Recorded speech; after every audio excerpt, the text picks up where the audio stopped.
SIP क्या है? SIP में इन्वेस्ट करें या नहीं? एसआईपी कैसे वर्क करती है?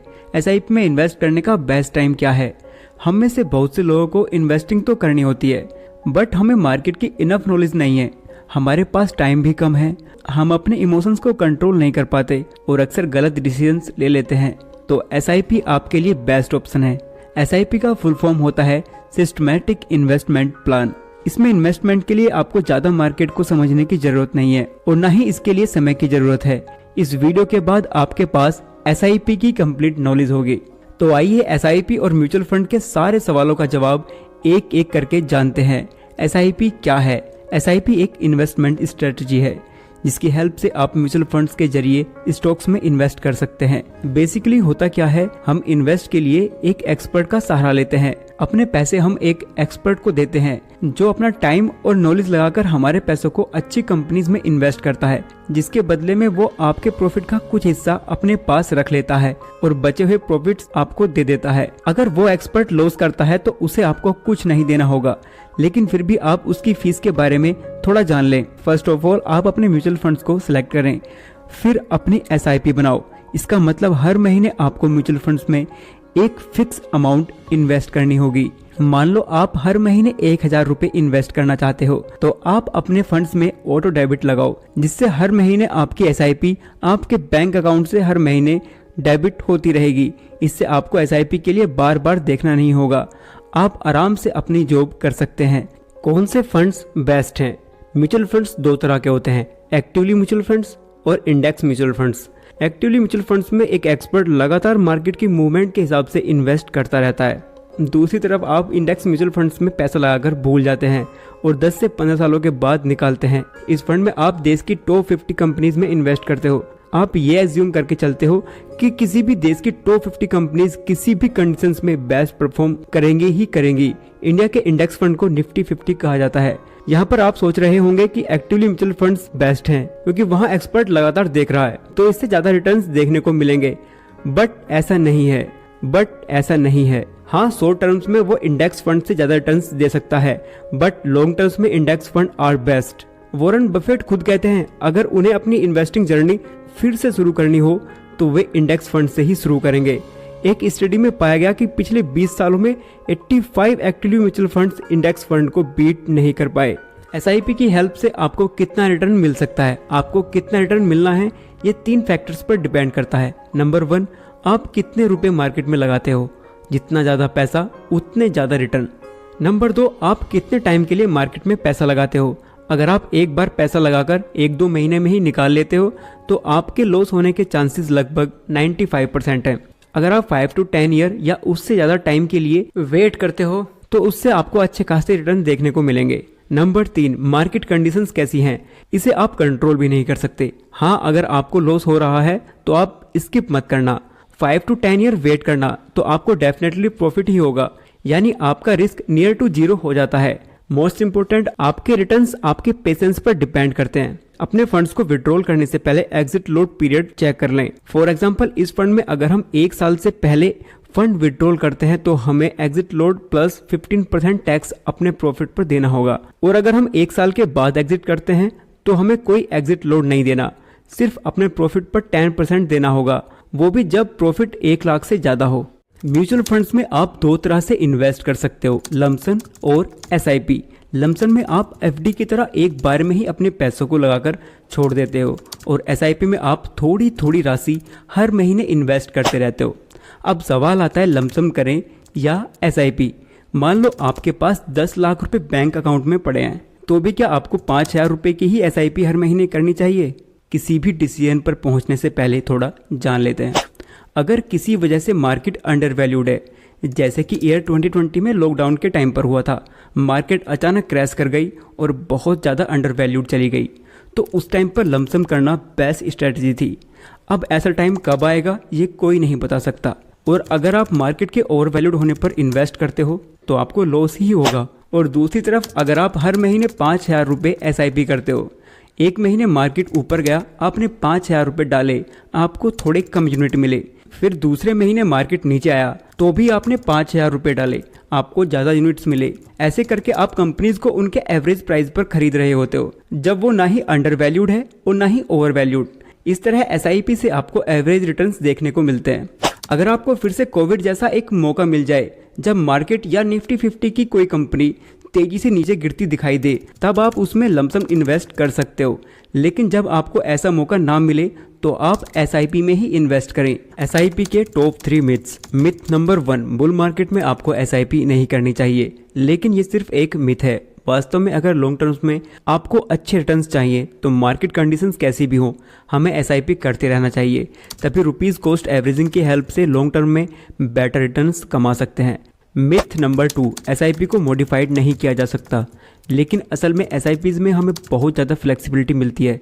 SIP अमाउंट या डेट चेंज करने से लेकर SIP को कुछ टाइम तक पॉज या स्किप भी किया जा सकता है। आप अपनी SIP को कभी भी मॉडिफाई कर सकते हैं। टाइम के साथ इनकम रेज होने पर अपनी SIPs भी बढ़ानी चाहिए, तो अपनी एग्जिस्टिंग SIPs को SIP टॉपअप के थ्रू ईजिली मॉडिफाइड कर सकते हैं। आप अपनी एग्जिस्टिंग SIPs को ही फिक्स अमाउंट या परसेंटेज से बढ़ा सकते हैं। कई फंड हाउसेज रेगुलर इंटरवल्स पर SIP बढ़ाने का ऑप्शन भी देती हैं। ये 6 मंथ या 12 मंथ्स हो सकता है। मिथ नंबर 3, SIP के थ्रू आप सिर्फ इक्विटी मार्केट में ही इन्वेस्ट कर सकते हैं, इसलिए वो रिस्की होता है। ये भी गलत है। SIP के थ्रू आप न सिर्फ इक्विटी के डिफरेंट सेक्टर्स और मार्केट कैप्स में इन्वेस्ट कर सकते हैं, बल्कि डेब्ट, गोल्ड, इवन रियल एस्टेट जैसे एसेट्स में भी इन्वेस्ट कर सकते हैं। जब आप एक्टिवली म्यूचुअल फंड्स या इंडेक्स म्यूचुअल फंड्स में इन्वेस्ट करने जाते हो तो आपको 3 टाइप्स ऑफ फंड दिखाई देते हैं: growth, dividend pay out, dividend री इन्वेस्टमेंट। अब सवाल आता है कि किस में इन्वेस्ट करें। इन्वेस्ट करने से पहले हमें इन तीनों को समझना होगा। Number 1, growth. इसमें आपके द्वारा किए गए इन्वेस्ट से होने वाले लाभ या मुनाफे से फिर से इन्वेस्ट कर दिया जाता है। इसमें आपको कोई भी लाभ या डिविडेंड नहीं दिए जाते, बल्कि उन्हें भी इन्वेस्ट कर दिया जाता है। इसमें इन्वेस्ट की गई यूनिट्स की वैल्यू टाइम के साथ कंपाउंड होती जाती है। Number 2, dividend pay out. इस फंड में कंपनीज द्वारा अपने लाभ में से कुछ हिस्सा डिविडेंड के रूप में इन्वेस्टर्स को डायरेक्ट उनके बैंक अकाउंट में कैश के रूप में भेज दिया जाता है, जिससे रेगुलरली एक अच्छी खासी इनकम जनरेट होती रहती है। नंबर 3, डिविडेंड री इन्वेस्टमेंट। इस फंड में डिविडेंड तो दिए जाते हैं, बट कैश में ना देकर उन डिविडेंड से म्यूचुअल फंड्स की एक्स्ट्रा यूनिट्स परचेज कर ली जाती हैं। कुछ हद तक ये ग्रोथ की तरह है, लेकिन उससे थोड़ा अलग। ग्रोथ में कोई डिविडेंड नहीं दिया जाता, वो ऑटोमेटिक ऐड हो जाता है, जिससे उसके यूनिट्स की वैल्यू इंक्रीज होती है। बट री इन्वेस्टमेंट में आपको डिविडेंड देखने को मिलता है। 6 या 1 साल के अंदर आपको डिविडेंड मिल जाता है, जिससे उस फंड की एक्स्ट्रा यूनिट्स बाय कर ली जाती हैं। चलो इसे एक एग्जाम्पल से समझते हैं। मान लो आपने डिविडेंड री इन्वेस्टमेंट ऑप्शन में 50,000 रुपीज़ इन्वेस्ट किए और सेम ग्रोथ ऑप्शन में भी 50,000 रुपीज़। उस समय पर यूनिट वैल्यू दोनों ही ऑप्शंस की 10 रुपीज़ थी, जिससे आपको 5,000 और 5,000 यूनिट्स दी गई। 1 साल के बाद पर यूनिट वैल्यू हो गई 15 रुपीज़। लेकिन डिविडेंड री इन्वेस्टमेंट में आपको 2 रुपीज़ पर यूनिट के हिसाब से डिविडेंड दिया गया, जो होता है 10,000 रुपीज़। लेकिन ग्रोथ ऑप्शन में ऐसा कुछ देखने को नहीं मिलता। डिविडेंड देने के बाद वे 2 रुपीज़ उसकी यूनिट वैल्यू से कम कर लिए गए और डिविडेंड री इन्वेस्टमेंट ऑप्शन की यूनिट वैल्यू हो गई 13 रुपीज़ और वहीं ग्रोथ ऑप्शन की यूनिट वैल्यू हुई 15 रुपीज़। डिविडेंड री इन्वेस्टमेंट ऑप्शन की आपको 10,000 रुपीज़ के डिविडेंड की 769.27 यूनिट्स 13 यूनिट्स पर यूनिट के हिसाब से दे दी गई, जिससे आपकी टोटल यूनिट्स हुई 5,769.27 और वहीं ग्रोथ ऑप्शन की कुल 5,000 यानी सेम रही, जिससे आपकी डिविडेंड री इन्वेस्टमेंट ऑप्शन की टोटल वैल्यू होती है 74,999.99 और वहीं ग्रोथ ऑप्शन की 75,000 यानी डिविडेंड री इन्वेस्टमेंट ऑप्शन से 0.01 रुपीज़ एक्स्ट्रा, जो कुछ खास नहीं है लेकिन अंतर समझाने के लिए काफ़ी है। ETF यानी एक्सचेंज ट्रेडेड फंड, इसके बारे में आपने सुना होगा। इस वीडियो में हम बात करेंगे ये होता क्या है, कैसे हम इसमें इन्वेस्ट कर सकते हैं और साथ ही इसके टाइप्स और एडवांटेजेस के बारे में भी समझेंगे और साथ ही साथ ये भी समझेंगे कि म्यूचुअल फंड से कैसे अलग है। ETF क्या है? ETF एक इन्वेस्टिंग मेथड है। ETFs की ट्रेडिंग स्टॉक एक्सचेंज पर होती है। जैसे हम म्यूचुअल फंड्स में इन्वेस्ट करते हैं तो हमें म्यूचुअल फंड्स की यूनिट्स प्रोवाइड की जाती हैं, जिसकी प्राइस दिन में सिर्फ एक बार मार्केट क्लोज होने के बाद ही चेंज होती है। लेकिन ETFs की ट्रेडिंग स्टॉक्स की तरह होती है, जिस वजह से इसकी प्राइस भी हर सेकंड चेंज होती रहती है। हम इसे स्टॉक्स की तरह ही आसानी से बाय और सेल कर सकते हैं। ETFs में स्टॉक्स और म्यूचुअल फंड्स दोनों के कैरेक्टरिस्टिक्स होते हैं। ETFs के सेवरल टाइप्स हैं। For example stocks ETFs, bond ETFs, commodity ETFs, gold ETFs या रियल एस्टेट ETFs। एक ETF जिस टाइप का होता है उसके फंड्स उसी टाइप की चीजों में इन्वेस्टेड रहते हैं। जैसे स्टॉक ETF में ETF के फंड स्टॉक में इन्वेस्टेड रहते हैं और गोल्ड ETF में ETF के फंड गोल्ड में इन्वेस्टेड रहते हैं। ETF में हमें म्यूचुअल फंड्स की तरह कोई मैनेजमेंट फी नहीं देनी पड़ती, उसमें हमें स्टॉक्स की तरह ब्रोकरेज और टैक्स देना पड़ता है। अगर आप डायरेक्टली खुद से स्टॉक्स में इन्वेस्ट नहीं करना चाहते तो इनडायरेक्टली स्टॉक मार्केट में इन्वेस्ट करने के लिए म्यूचुअल फंड्स और ETFs बेस्ट हैं। इसमें ज़्यादा रिसर्च करने या मार्केट के अप्स एंड डाउन्स को समझने की ज़रूरत नहीं होती। बस आप अपना डीमैट अकाउंट खोलिए और 500 रुपये से भी ETFs और म्यूचुअल फंड में इन्वेस्ट कर सकते हैं। NFO क्या है? NFO में इन्वेस्ट करने से क्या फ़ायदे हैं? क्या इसमें इन्वेस्ट करने से हमारे पैसे रातों रात डबल हो जाएंगे? NFO की फुल फॉर्म है न्यू फंड ऑफर। ये कोई न्यू स्कीम का ऑफर है। एक्चुअली होता ये है, जब कोई एसेट मैनेजमेंट कंपनी नया फंड लॉन्च कर रही होती है तो उसे फंड्स की रिक्वायरमेंट होती है जिससे वो शेयर्स, बॉन्ड्स आदि में इन्वेस्ट कर पाए, तो वे तब मार्केट में NFO इंट्रोड्यूस करती हैं। NFO काफ़ी हद तक IPOs की तरह ही है। जैसे कंपनीज IPOs के माध्यम से मार्केट से पैसे रेज करती हैं, ठीक वैसे ही इन्वेस्टमेंट फंड्स NFO के माध्यम से पैसे रेज करते हैं। गाइस, चाहे किसी भी तरह की इन्वेस्टमेंट हो, हमारा मेन मकसद होता है प्रॉफिट कमाना। तो ऐसे में अगर हमारा नॉलेज ही अधूरा होगा तो हम राइट डिसीजंस नहीं ले पाएंगे। तो अब जान लेते हैं NFO में हमें कैसे प्रॉफिट होगा।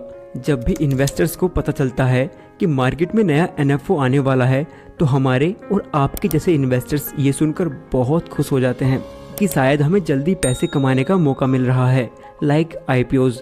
क्योंकि मोस्टली NFO की NAV ₹10 पर यूनिट होती है, जो कि इन्वेस्टर्स को काफ़ी अट्रैक्ट करती है। हम सोचने लग जाते हैं कि यार इतने कम दाम में यूनिट्स मिल रहे हैं जिससे काफ़ी कम टाइम में हमारे पैसे डबल हो जाएंगे। बट NAV का प्रॉफिट से कोई लेना देना नहीं होता, बल्कि इस बात से होता है कि जिस इन्वेस्टमेंट फंड में तुम इन्वेस्ट कर रहे हो वो कितने % के रिटर्न्स देगा। मतलब आपका प्रॉफिट फंड्स की परफॉर्मेंस पर डिपेंड करेगा, ना कि NAV पर। NAV चाहे 10 हो, 100 हो या 1000, इससे कोई खास फर्क नहीं पड़ता। NAF कोई रातों रात पैसे डबल करने वाली स्कीम नहीं है। जैसा कि मैंने एक्सप्लेन किया है, आपका प्रॉफिट NAV पर नहीं, परफॉर्मेंस पर डिपेंड करता है। तो आपको किसी ऐसे फंड या NFO की तलाश करनी चाहिए जिसका ट्रैक रिकॉर्ड अच्छा हो, जिसका पास्ट परफॉर्मेंस ब्रिलियंट हो। दोस्तों, अगर आपको ये इन्फॉर्मेशन अच्छी लगी हो तो वीडियो को लाइक करें और आप इस वीडियो को आउट ऑफ 10 कितना रेट करोगे हमें कमेंट कर बताओ।